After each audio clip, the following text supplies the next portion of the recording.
right, live action on the floor. ICSC retail recap. Let's do it. I got me, Wilbur, Rob Dog, Yes, Bob, and our guest today, Travis Alvarado. Yeah, Travis with Velvet Taco. How are you guys doing? Let's go, man. Good. awesome, man. Thanks for being here. No Yeah. problem. Anytime.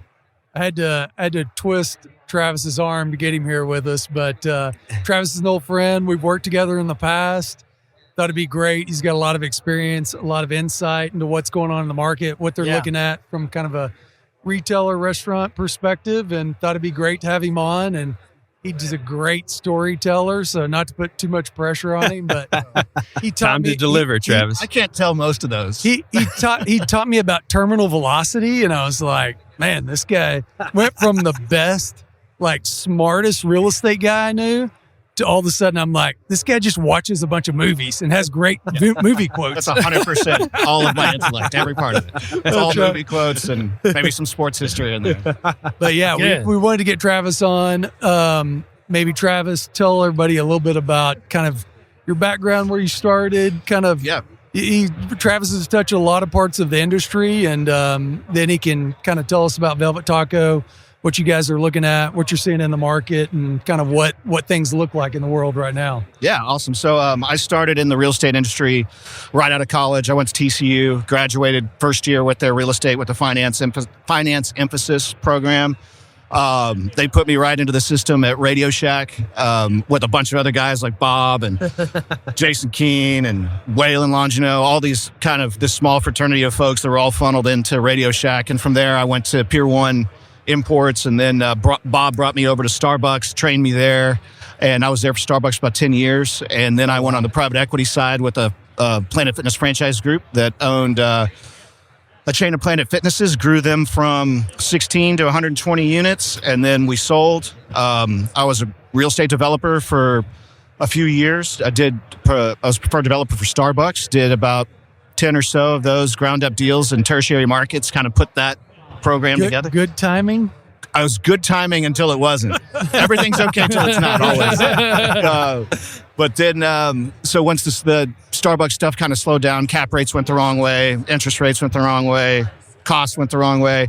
I started working for a consulting firm called Retail Resource Group, and they do a lot of lease restructuring. And I was their business development guy, found a lot of new clients, restructured leases, those sorts of things. And then things got a little bit slow, so I started looking around for the right opportunity with the right brand that had, it was a great brand, had a lot of room to grow, had a good private equity partners, which Velvet Taco does, and Leonard Green Partners and El Catterton, and, was a front burner restaurant concept, which is Randy DeWitt, and, has Twin Peaks and Mexican Sugar and 60 Vines and all those different things. So that's how I got here. Awesome. Great. Yeah. What, so I know you're just getting going, but like, what do you think? You've got a bunch of different experiences and time frames at different concepts. Like, what do you see in the market right now as you kind of get going? Are y'all still in the market planning side? Or are you kind of really ramping up? And as you're going to look at deals, what are you seeing? Are things getting more doable as far as rents and just availability of space? Or are you running into challenges on that side? Or space availability is always tough and has been really since COVID hit and all the development stopped, and we don't have those big monster site plans rolled out in front of us at every, meeting like it used to be pre-COVID. So, we're just getting a little bit creative, changing our footprint up a little bit, looking at some end caps, being a little bit creative on, whether or not we might want to chase a little bit smaller footprint. So see if we can't get in where we might have not been able to infill before. As far as availability is concerned, I'm hearing a little bit of churn coming on out there. A couple of the backdoor deals of, hey, I think this client's getting ready to go. Or this tenant's kind of shaky, so would you be interested in? I've seen a few site plans, especially in the Central Texas area, come out. A lot of academy anchored stuff that with freestanding pads, and so I'm pretty optimistic over the next couple of years that we'll get some better opportunities. And hopefully, right now we're kind of focused on controlling our costs because everything's just so much more expensive than it was. And so looking for, for a while, landlords have been hesitant to give up cash or give a lot of landlord work because money's so expensive for them right now. Our interest rates are so high that we're just getting a little bit creative, maybe with our lease term or maybe some of our rent terms to see if we can't, get a little bit more contribution and make that kind of cash on cash metric that we're targeting be a little bit easier to hit. Nice. What markets are y'all focused on? Is it, I know obviously Texas, I know you are here and growing, but how much outside of Texas? And then is it all the major markets in Texas, or maybe just talk just a little bit about kind of markets that y'all are focused on right now? Yeah, so mainly we're chasing, because we only have 45 units, we've got a lot of, white space and low-hanging fruit, I feel, out there. And so we've got 45 units on the ground right now. And we have just opened our first location in Arizona and Scottsdale, Phoenix area. So we're looking as that kind of our anchor point for our western states, right? So maybe looking at moving into Colorado, maybe Salt Lake City, maybe Las Vegas, but still the staples of Texas. We have several in Oklahoma. We've got a presence in Atlanta, Nashville, Tennessee. We've just opened up a few in North Carolina. We only have 2 restaurants in Florida. I mean, that's a woefully low number, and so we have lots and lots of white space. So we'll probably concentrate on those and do maybe an emerging market, 1 per year, something like that. Like if it's Denver or if it's Salt Lake City, whatever, just the opportunity's got to present itself. Yeah. We got to be able to run it from an operations perspective. And that's also driving a little bit of our real estate strategy, is working with your operations team on staffing. Because if you get into some high-end markets, like staffing on an hourly wage perspective is, labor costs can get way out of hand and really put a wrinkle in your pro forma. So, but that's kind of where we've been active. No California sites at that point. As far west as we're looking right now is Arizona. Arizona. Yeah. It's interesting talking to restaurant operators, especially with California having, a higher hourly wage. Yeah. There's just restaurants that are not going into that market. You got to do such Panera big Bread, right? volumes. They got the pass, right? Yeah. Well, them at Cane's, man, they're blowing and going. Yeah, they can't do anything wrong. Really?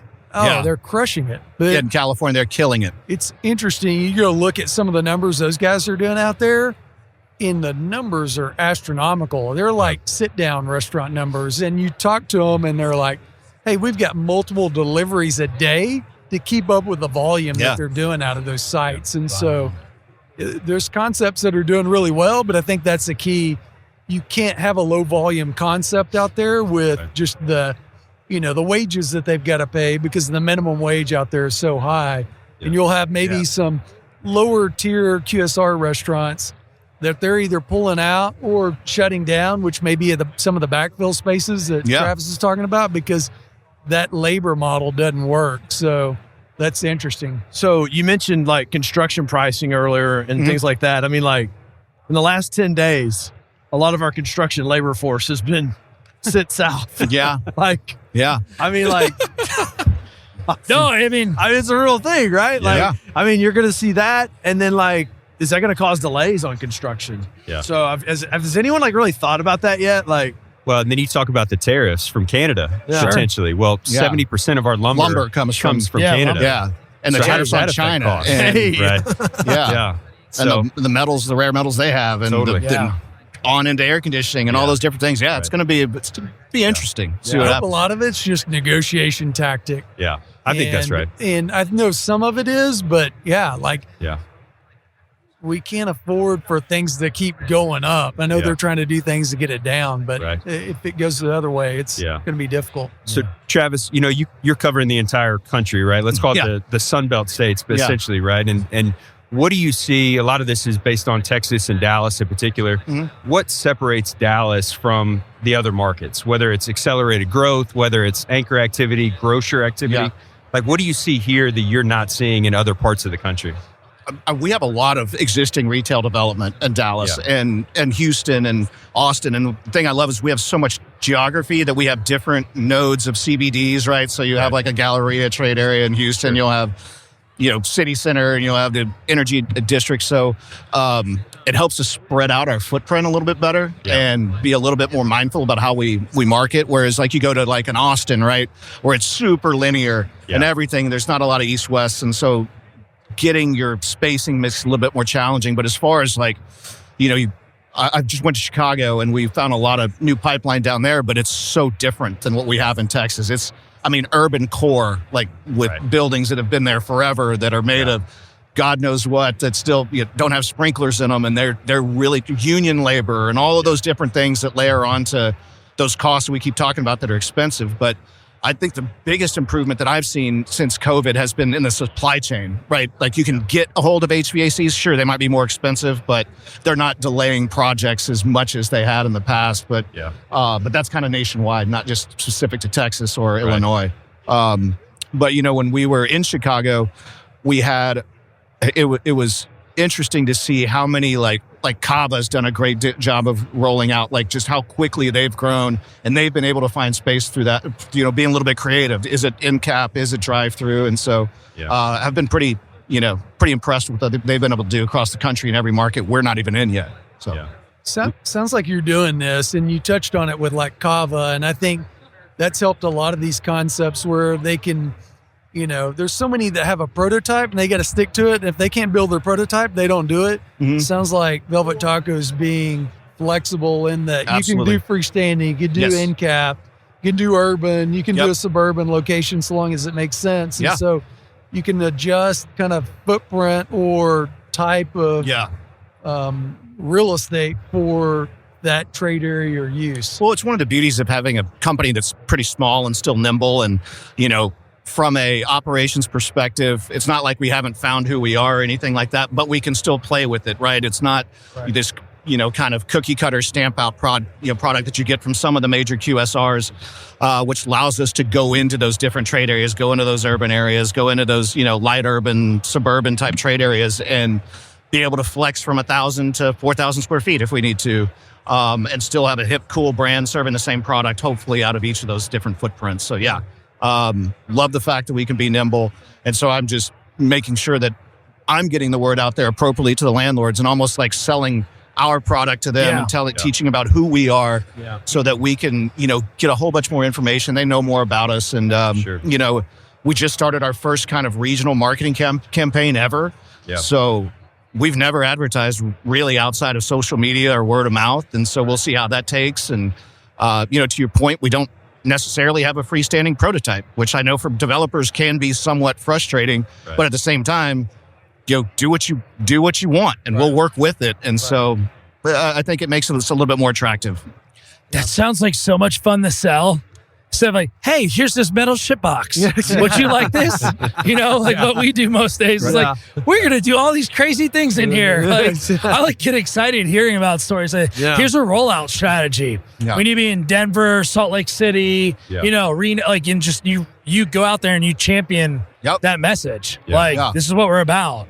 Right. And it's interesting to hear, we don't have this is the box. We need to do this box, some modifications per zoning or just demographic, demographic preferences, but no, we can kind of do whatever you want. That's, I don't know, for what we optionality. do. Yeah, it's optionality. The optionality, right? That sounds like, I've worked for the corporate brands, right? Like Starbucks, and it was prototype only. And then you worked for a franchisee of a master franchisor like Planet Fitness. There's only so much you can play with. They're telling you what colors you can pick, where you can lay them out, and this is just like you can be creative, but at the same time, everything's got to return at the end of the day. So, when we're rolling out from a nationwide perspective, I'm doing something I've never done before, which is using a master broker out of Connecticut origin. Her name's Jessica Curtis, and she works with a guy named Joe Succotti, who's actually located in San Antonio.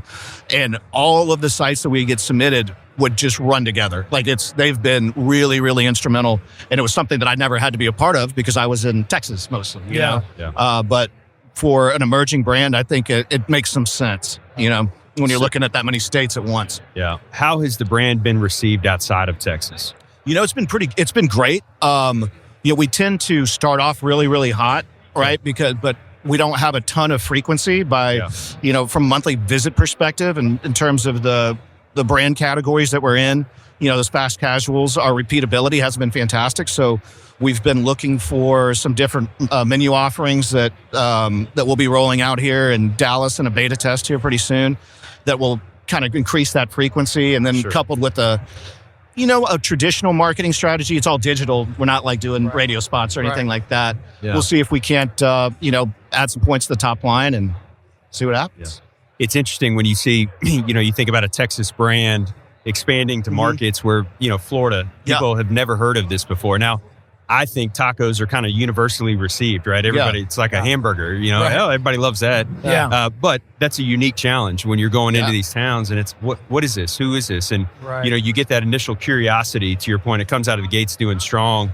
What does it level off at? Right. And you're comparing it and you're comping it against stores with people that have known the brand for 10 years, right? And we're strong in Dallas, and you can't necessarily have a sales trend based upon what we do in Dallas, with what's in our own backyard, right? We kind of have to play with that a little bit, but for the most part, I think some people are surprised when they come into a Velvet Taco because it's not traditional tacos. I mean, it's great food put in a tortilla is kind of the way I describe it, simply put. Yeah. And so, they got to get used to it. And like I said, we could probably do a few things different to help them come back through our restaurants more times a month. Yeah. So I love it. When y'all look at like a new market and, say you're going to Florida where you're not really have a presence and you pick a pretty big MSA there, Orlando or Tampa, whatever. Is it like, let's put one down and see what happens? Or it's like, we got to get 5 out there and really see how That's funny. Yeah. My nose is running here. So one of the things that we have gone to a more opportunistic development strategy, whereas before we were like, we have to be hip, cool first. Like if we're going to go to Arizona, we're going to go to Scottsdale. And we're going to plant our flag there and we're going to spread it out.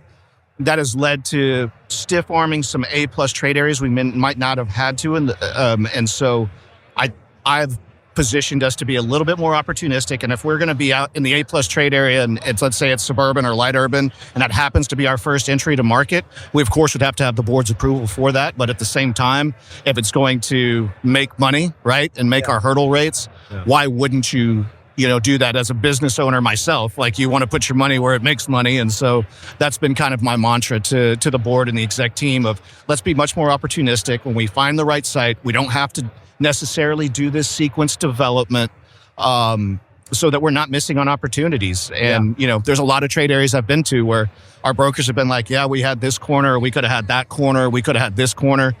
And so that's the strategy change that I'm trying to implement and coach along on and go from there. But I think you've got to have some economies of scale, right? To your point, you drop in one in Florida and don't touch the market again for 5 years, you're not going to be successful, right? Yeah. We've got to have a good district manager. We've got to have good trainees and bringing people up. And so it's one of those, you start with 2, but if you're not planning to get to 10 pretty fast, you're missing the mark, right? Yeah. So if we're going to enter into a new market, we got to be ready to grow and put the support behind that infrastructure. Otherwise, it's hard to be successful with, let's throw one dart into Phoenix and let's hope it works. Yeah. You're really you're committed, right? Yeah. Hey, we got to get to 5, 6, 10 very, very quickly. It's hot in here. I'm sweating over here. It's the talk. Yeah. It's jacket on and everything. Yeah. We need pump some AC in here. Yeah. Hey, do you got a 2:30? Yeah, I do. It's time for you to leave. All right. I do need to go. This, man. Is there anything else you guys want to hear? Anything you want to know about? Well, what's your growth plan for this year? How many sites y'all somewhere between 7 and 9 in 2025. We'll probably do somewhere between 10 and 13 in 2026. 2027, we're going to try to get to 20. Yeah. And we would like to put 100 units on the ground by 2028. Okay. So if not more, I keep telling them, I'm just like, I'm not a deal junkie, but I'm a deal guy. And when I go into these markets, it's just, you've rolled out concepts in new markets before. It's just like, where do you start? And there's so many opportunities. And so it's super exciting. It's something I've never done, where I've got a kind of emerging brand concept and go out and make master, trade area plans. And it's fun. It's fun. It's a great concept. Let's go get your tacos. Yeah. Go your margarita. Hey, so real quick before you leave, so we're at ICSC, right? This is a big show. I think, outside of Vegas and New York, I think this is the 3rd largest in terms of attendance. we'd be remiss if we didn't ask, like, what does ICSC kind of mean for you, the brand? Yeah. What does this opportunity look like over the next 2 days? How important is this to what you do? It's I love these regional ICSCs because you can focus on folks that you may not meet with every single day in your backyard market, right? Sure. But then you're starting to notice like folks from Oklahoma and Arizona starting to trickle in here because there's so many hot brands that have grown so strong in Texas. And so ICSC to me is an amazing opportunity to network. It's an amazing time to be able to put a face to the name. You're going to, you've got your running crowd you go have drinks with, whatever. But as long as you set your meetings on a every 30 minute schedule, you can cover so much ground. Oh yeah. And I think they're much more meaningful. So, I've been doing this probably my 20-something year at ICSC. And I was telling Bob, it's hard to walk down the hall because you end up knowing so many people because you know them professionally, personally, and it's just a great place to put the brand out there, especially for people that don't know us that well. Give a good education, go to the retailer roundup in the back and field some calls or some stop-ins. And I really enjoy coming to ICSC, hanging out with you guys. Yeah. Bob's all right. We appreciate you doing this. Travis is thank super you. busy, Yeah. and so really appreciate it. Yeah, if we do a non-professional one, I'm also a pretty good time. We talk football. And, let's do it. Yeah, let's do it. I love it. Well, if you've got a site you want to show Travis, go ahead and reach out to him and put him in a space. Thanks for the plug. See you guys. Thanks, man. Yeah, we're very welcome. Very welcome. Well, Thanks, man. Nice to meet you. Great meeting you. Yeah. Yeah. Nice good to see you. No, of Lay out that course. coffee. Yep. Who's next? This is like the ticket at the Super Bowl, right? Yeah. Right. She just grabs somebody right off the Just grab street. someone right off the street. Here you go. I told somebody like, Super Bowl would be like Vegas for ICSC. Sure. but Yeah. This is like Conference championship. one of the championship definitely- games? This is Yeah. one of the conference championships Yeah. for sure. Yeah. It's probably like Rob said, New York and then Texas. Yeah. And I think Travis touched on it. There's so many. I feel like this is, it used to be just Texas only, and there's so many more people across the country and the region that come to this. Yeah. It draws, people from California, New York. I met a guy that I know from Denver that was here. I'm like, what are you doing? So it's really become a Well, do you much think bigger show. part of that is Dallas is such a destination now as well? Absolutely. I Yeah. think, when you look at new brands and concepts, I feel like a lot of times they start East Coast or West Coast. Yeah. But Dallas is such a launching point for a lot of those brands. We're talking about how new brands typically start East or West Coast, but Not Dallas anymore. is such a big, jumping off point for a lot of those that started in LA or New York, and they're trying to bring a new restaurant or retail concept here. And Heck, then even they'll in go to other Europe, markets. it used to be concepts from Europe or Asia immediately came to the coast, right? You either went to New York or LA first, and then you worked your way over. Well, we're seeing groups that are coming direct to Dallas now, and that was something that didn't happen in the past. And it's, obviously the population increases, the cost of living, everything that's going on here. It's a great story to tell, and I think that only gets stronger in the future. Yeah. And this is, for us, we probably get arguably as much done here as we do in Las Vegas. And Vegas is nonstop for really 2 days, whereas this is full focus for really a day, and then we go till tomorrow at noon. But tomorrow's a little sleepier for sure. It's probably 20% of what it is today, but it's great. I mean, we're every half hour. I had a couple times we were triple booked today, and you're trying to juggle and move people around and whatever. I mean, you just got up out of your chair to track somebody down.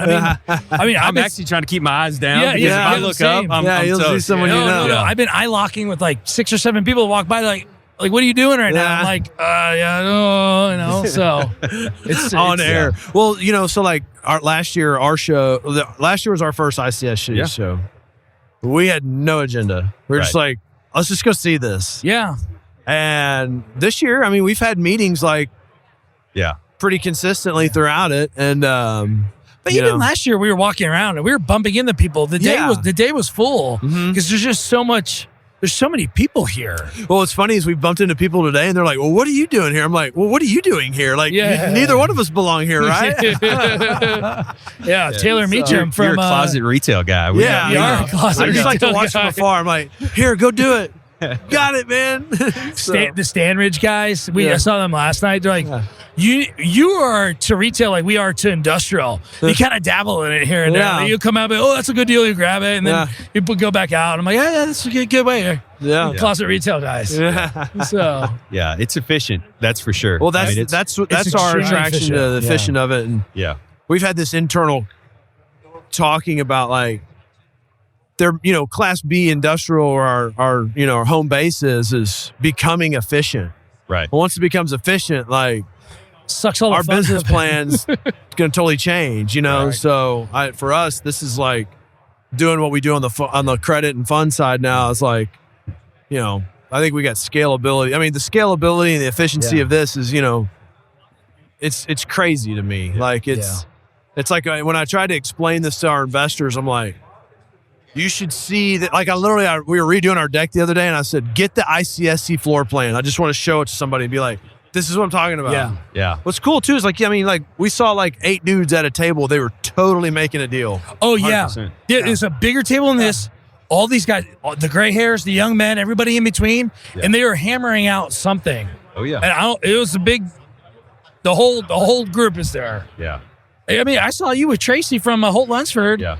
I'm sure you're representing a tenant. He's representing a landlord. So Tracy actually just came over to JLL. Oh, really? So he's a new colleague. And so we're excited to have him. He's doing a lot of agency work. Yep. He's got a handful of tenants, but 90% of what he does is landlord work. And, we've never really had a great presence in Fort Worth from a retail perspective. We do from office and industrial, but not from retail. So we're glad to have Tracy on board. Yeah, no, he's a great guy. Yeah, we worked together. So we started retail when I was there. Man. Oh yeah, when he gets on a deal, he will not let you go. Dude. And I'm like, man, I don't know if the tenant will do this deal. And he's like, no, we need to show him this, and we need to talk about this. And he's a pit bull. So we're glad to have him. He was at Venture before.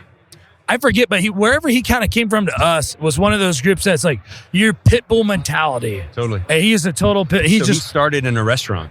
Okay. So I think he was 10 years as a restaurateur, like a head GM of a restaurant group.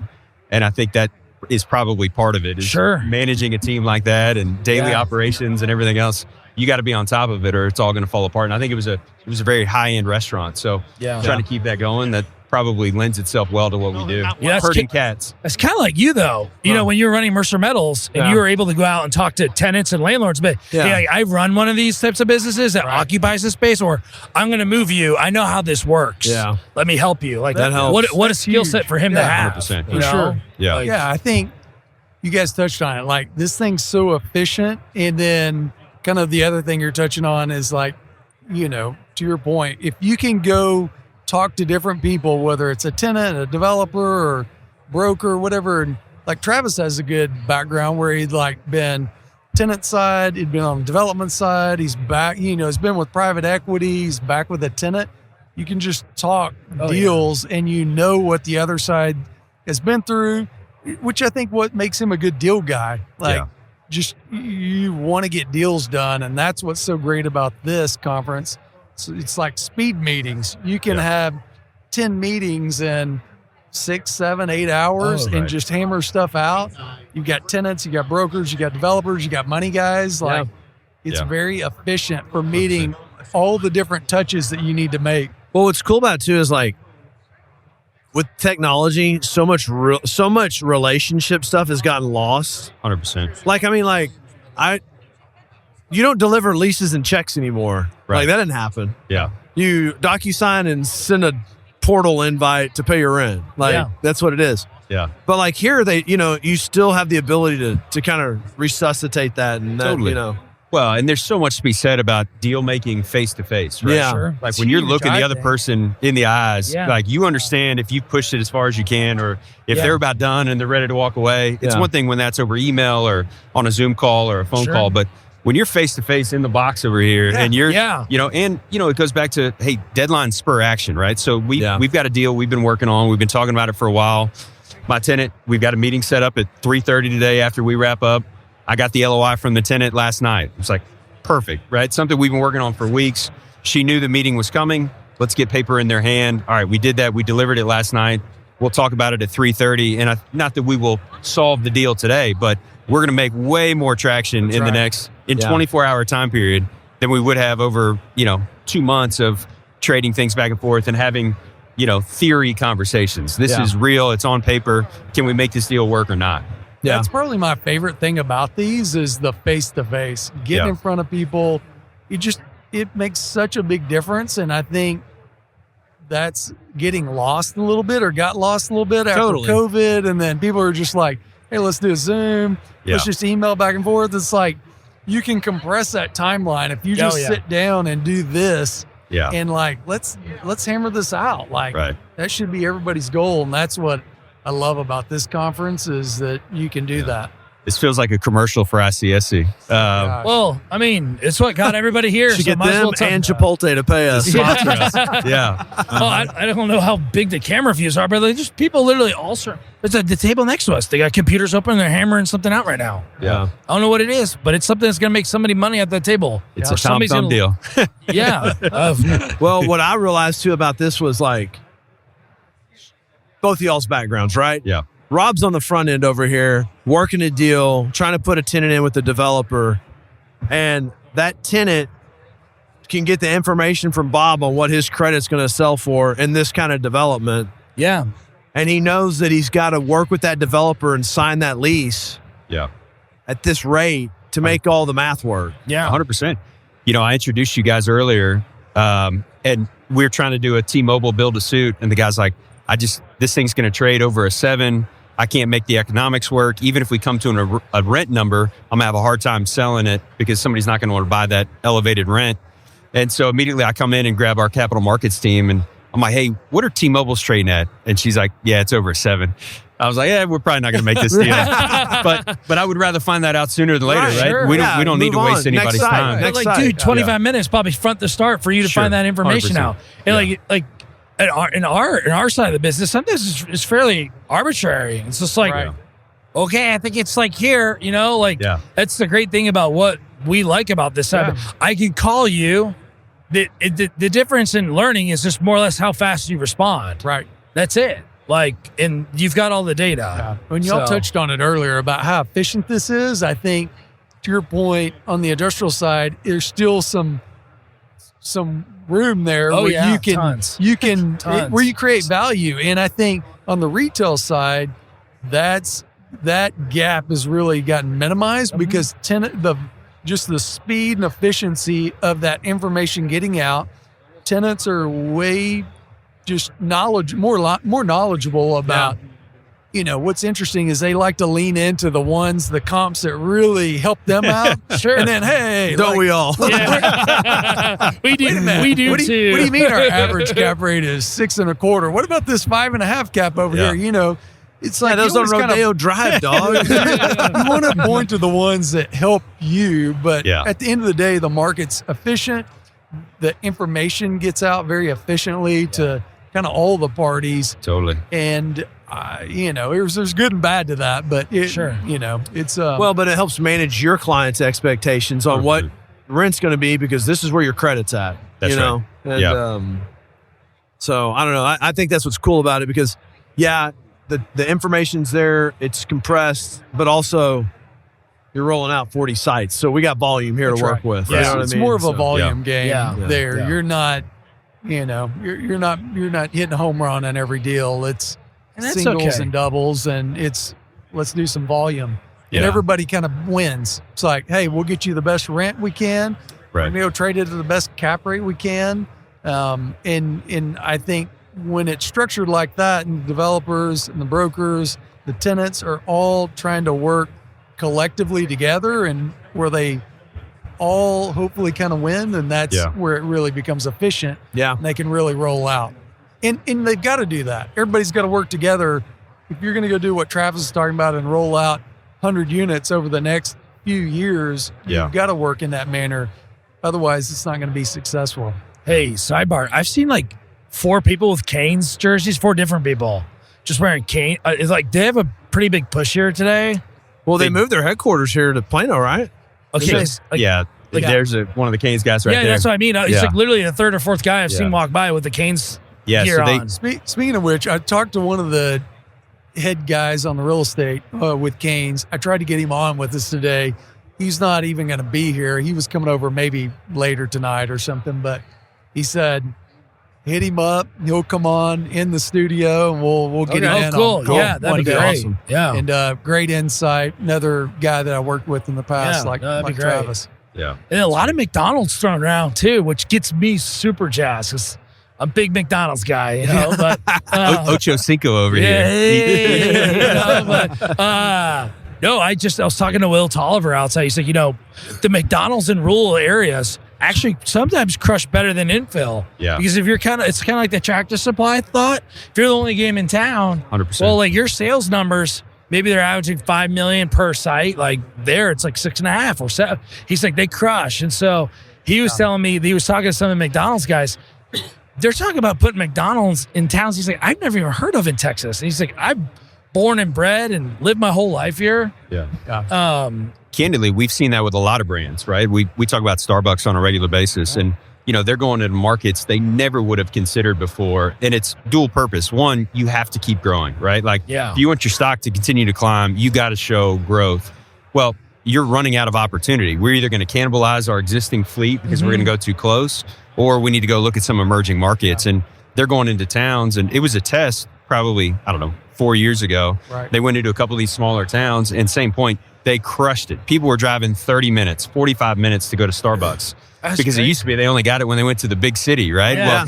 People were traveling in from all over, and now that's kind of become commonplace for them. Like they're looking at a ton of these, let's call them marginal towns, if you will, that are 15, 20, 25,000 people. Yes. That they wouldn't have been going into, a few years ago. I wonder if they thought about the surrounding population coming into town too. Sure. So, I mean, there was a time you would just draw a 5-mile ring around a location and go, this is our trade area. Well, if you're going to a smaller town, that trade area may be 30 miles or 20 miles.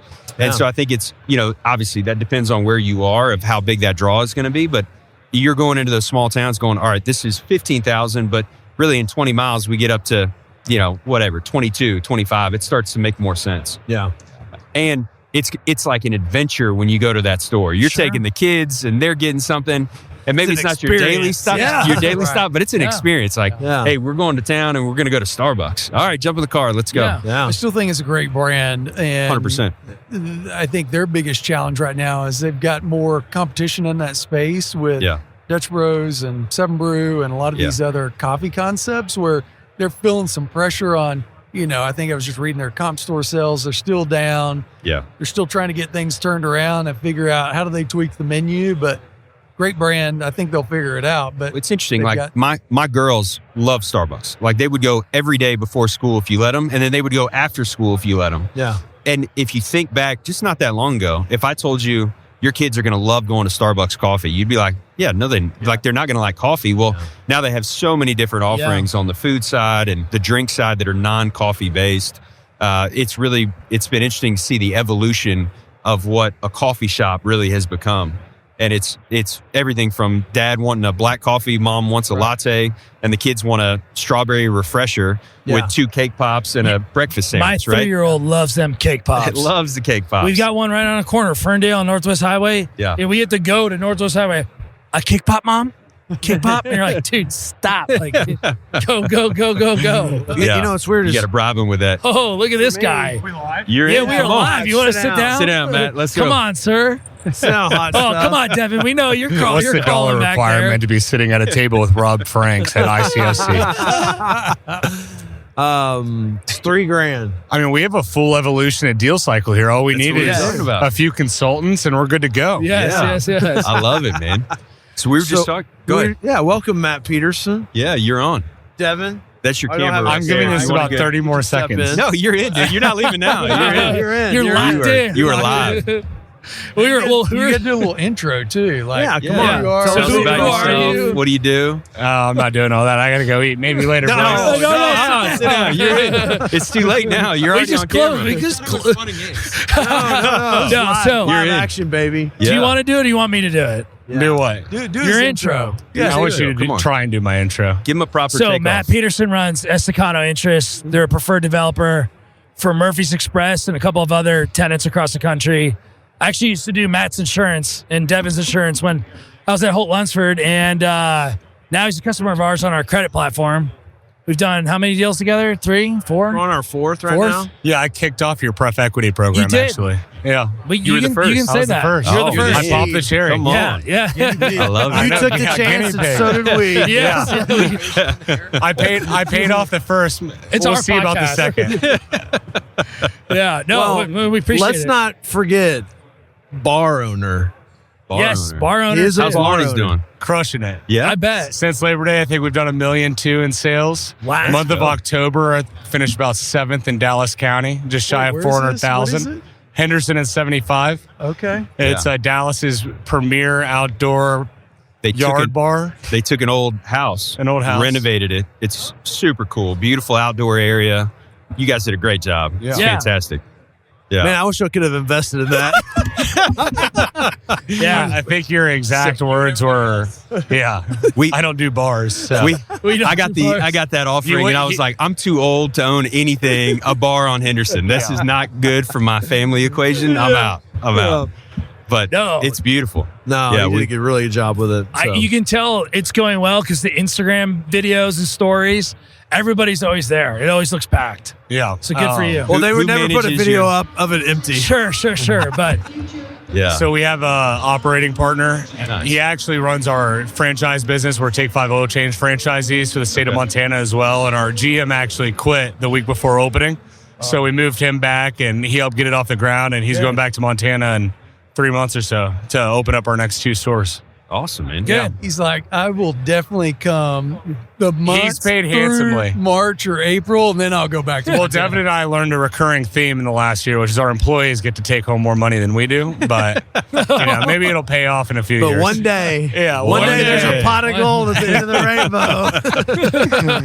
rainbow. Devin's rolling his eyes over there. Yeah. and you get free drinks. Yeah. All right. Yeah. So- No, he has to pay for them, essentially. Yeah. Well, it depends on how many people I'm with. So, Yeah. yeah.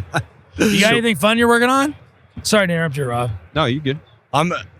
Every day's fun. Yeah. So, we haven't met before, but I used to work for Brian Williams at Vaquero Ventures. That's where I met Devin. Yeah. And we started our company 5 years ago. We've done over 40 net lease deals, 65 million in development, a lot of gas stations. So you wanted to use that money and kind of diversify into more of a holding company. Probably bit off more than we could chew out the gate, but we're still chewing. Nice. Mouth's not as full at this point, which is nice. Yeah. But learned a lot in the last 2 years. Yep.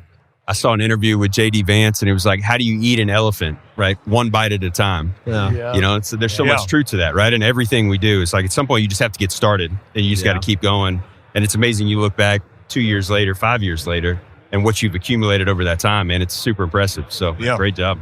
Appreciate it. So we were talking about ICSC and kind of what this means, and what we work on here. Like with you guys, how important is this? What are you working on while you're here? What do you hope to achieve? So I'm the ICSC dream story, I think. So my first ICSC was Dallas ICSC. It was still in Fort Worth, actually. So first Red River ICSC in Fort Worth.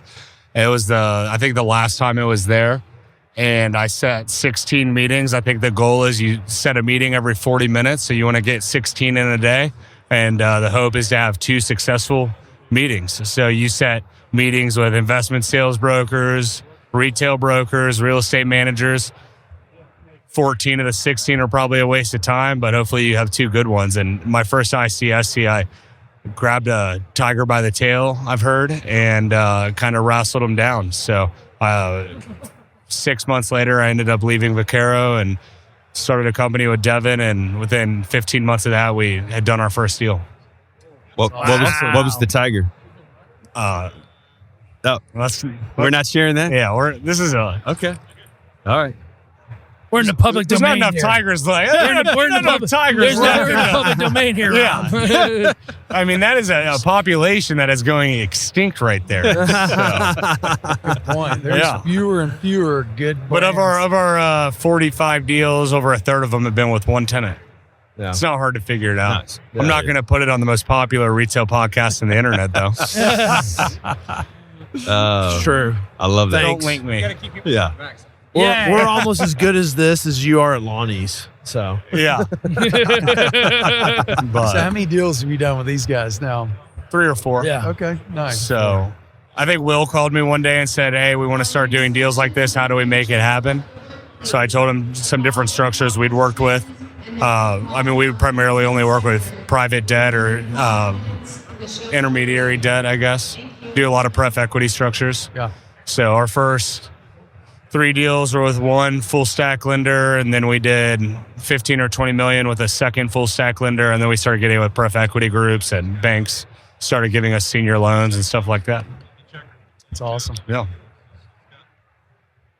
So what separates you guys from the rest of the pack, right? What's driving your success? How are you guys out in front of that?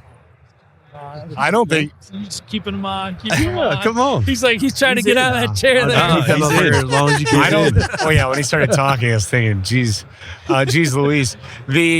I honestly don't really see us as anybody different in the marketplace, which is kind of crazy when you talk to other people and you hear what they're working on, or whether it's how little or how much. That's what it puts in perspective. But I mean, Devin and I just see ourselves as contenders, and there's a lot of people I would consider my competitor who think that I'm outside their realm, and it's probably even more that think I'm beneath their realm. But I don't know. We don't really gauge on what sets us apart. Yeah, which is, I think that's just kind of a immaturity, naivety deal. So, but I think that's what entices us to do more and pump more. And someone was in our office yesterday. We were talking to her about something we're looking at doing. She's like, how the hell are y'all going to handle that? It's like, just throw the ball out there and go get it. So I love it. I think you touched on it earlier. Like, you sound like a grinder, which is a lot of the guys at this table. Like, when you set 16 meetings at an ICSC in a D, that's a lot. And so it just, to your point, you got to put it out there. You got to go get it. And you got to grind on it. Yeah. It's a volume game, and sounds like doing a great job at that. So congrats. Well, it's been a couple ICSCs since I've set 16 meetings. No, but. I know. No, that's how you get it going. But that's how you get it going, right. yeah. So before I got my first job in real estate, I met 120 people over breakfast, coffee, lunch. Couldn't get a job to save my life. Started as a land broker. Then Brian Williams hired me, and the rest is kind of wild man. Yeah, fantasy. I never thought I wouldn't work for Brian. I thought I respect him. I think he's the man. Yeah. He's like I think he's one of the best salesmen I've ever interacted with. I interacted with him when I was at Tiller. He's just high octane, 24/7, 365. High octane. He's not afraid to talk to anybody, and he can pull some information. Oh yeah, he's great at it. Yeah. Master of many secrets. That guy. Matt, you'll kind of just try anything once, won't you? I like to try twice. Third time's where I could probably draw the line. All right, see you fellas later. See ya. All right, appreciate you doing that, man. See ya. Thank you. That was great. See you, man. That's fantastic. That's funny. That's He what thought he was shows teasing up. around. He's like, wait a second. Well, we were texting, and I sent him a selfie of us. He's like, "This is unbelievable." And I didn't think he was here today. Yeah. So Yeah, I thought this was beneath him now. He's too cool for school. He's done all those net lease pad site developments. Yeah, he's a dude. 40 He's a bar owner. He's a bar owner. That's a good run. Yeah. That's a lot of reps. Yeah. He texts me the most random things at night, almost every night. He should have plugged his NAOP deal. I had a His, guy. his NAOP show. I had a guy tell me one time. He's like, old professor. He's like, whatever you're gonna go do, go try to get in a spot where you can do a lot of it. If you're gonna go cut hair, go figure out where you can go cut a lot of hair. And he's doing a lot of deals, and you learn real quick how to where the pitfalls are and what to avoid, and how to crank it up and be more efficient. So He does a lot of gas stations. A lot of gas stations. Yeah. And we love him. Yeah. No, it's good. Very It's easy. fun. It's fun working with him. Oh yeah. It's every day, every deal. There's some nuance in there, some complexity, like not complexity, but like the flavor profile changes a little bit. And you're like, oh man, like that's different this time. So well, we're always landing the plane like this. yeah. Like the last one, But we it did, always lands. So it's like, The last one we did was much bigger. Some complexities with TxDOT, DOT, all these nuances, and it was like right at the last minute. He was like, "Okay, we're landing." Boom, yeah. smooth. Yeah. Well, biggest thing with those C-store or the gas station deals is usually the environmental. Yeah. And we talked about the environmental in the past, but that's the big thing to watch. You want that no further action. You know, you need something, then you can sell it. Yeah. Oh, we just ran into that on a deal. We just blew 15 grand on a phase 2. We're like, hey, your building's dirty. We'll still buy it if you like escrow some money. He goes, I'll just give you 100 grand off. You fix it. And I was like, no. That's not how that works. Not how this works. So, but no, it's this has been this is so fascinating to me. Like, you'd never see anything like this in industrial. No. How many meetings do you have today, Rob? Today was about 20, I think. My God. Oh, so he's weak sauce. No. I don't say that to Trump. It's just I had 3 that were triple stacked, where I had to get it started, and I said, I'm so sorry, I'll be right back.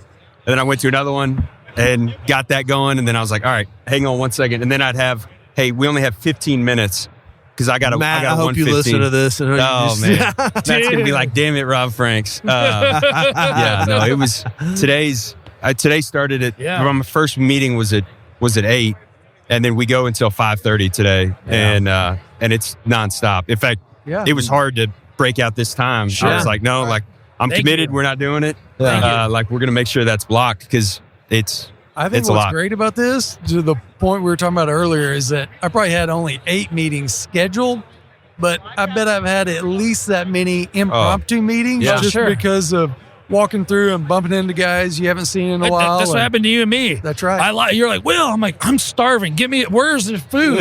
He's like, the girls are coming right now with Chick-fil-A. We had to spend a couple minutes together, and then I was like, hey, I'll see you later. But you do that here. I haven't eaten today. Really? I've had water since you're stronger since 8 than me. I did have a cup of coffee, but that's been about the extent of it. But it's just a little bitch if I don't eat. Y'all got meetings tonight? Y'all got dinners and stuff tonight? Yeah. So I was just going to say to add on to that, it's the interactions are so vitally important, right? Like last night we were at Vaquero's happy hour that they put on at Chelsea Corner. We left there and went and had dinner at Mr. Charles. And just the people that you meet and the interactions, and even guys that are in Dallas, right? They're 10 minutes from my office, but we're running on different schedules, and I don't see them that much. And you see them last night, and we get to catch up for 20 minutes and talk about, hey, what are you working on? How can we work together? What's happening? Like that stuff is just as valuable as the meetings we're having today. And then so tonight it's there's 4 cocktail parties that are on my calendar. One of them's ours. Well, I got to go to ours, and then maybe I can go to a different one. And then we've got a dinner at Javier's tonight, and it's like, but that stuff is so valuable to what we do, and you just never know what comes out of that, or the relationship and how that evolves. And I had a client with me last night, getting to introduce him to other retailers, that guys that he didn't know. They bounce comps off of each other, and what's your growth strategy, and how do we work together? And we were talking with Daryl last night, representing Chipotle. I'm representing Cafe Zupas out of Salt Lake City. Hey, how can we do some co-branded opportunities together? Right. Let's take down a 5,000 square foot building and split it, and everybody's happy. Everybody wins. So, I mean, those are the kind of things that happen at 6 o'clock at night sometimes, and that conversation leads to deals in the future. Yeah. Great point, where it's like, hey, collectively you can do something, but just on your own, you can't. And having all those connections where you can pull those in 100%. is huge. So, that's what this does. I heard someone say that if every deal that was discussed at ICSC got done, land would be $200 a foot. Probably. Yes. Yes. It's funny. Yeah. No. So let me ask. So, what about ICSC whenever it was like 2009? It was real quiet. It was real quiet. I mean, to put it in perspective, like Vegas used to be 50, like in the heyday. So let's call it 2005, 2006. There were 50,000 attendees at Las Vegas ICSC. Okay. 07, 08 hits. It dropped to like 9,000, 10,000 attendees. So, just to think of that scale, and heck, half of those are contractors and roofers and AC guys and whatever. So that's not even, the deal makers themselves. I mean, it really ravaged the industry for a few years. And this show would have been, I don't know, maybe 50% of what it is. Not today. in this venue. Yeah, right. Yeah, we just met at Chelsea Corner and had a beer and talked about it. That happened in COVID too, where 100%. Everything got shut down, and then people gradually started coming back. But I think there's still some people that are like, you know what? Yeah, I'm not going to come back, but I think it's too valuable. It's like, we have to be here. Right. I think there's too many benefits, like we've talked about, just meeting face to face and finding out about what people are working on. How can you work on stuff together? And they keep upping the price.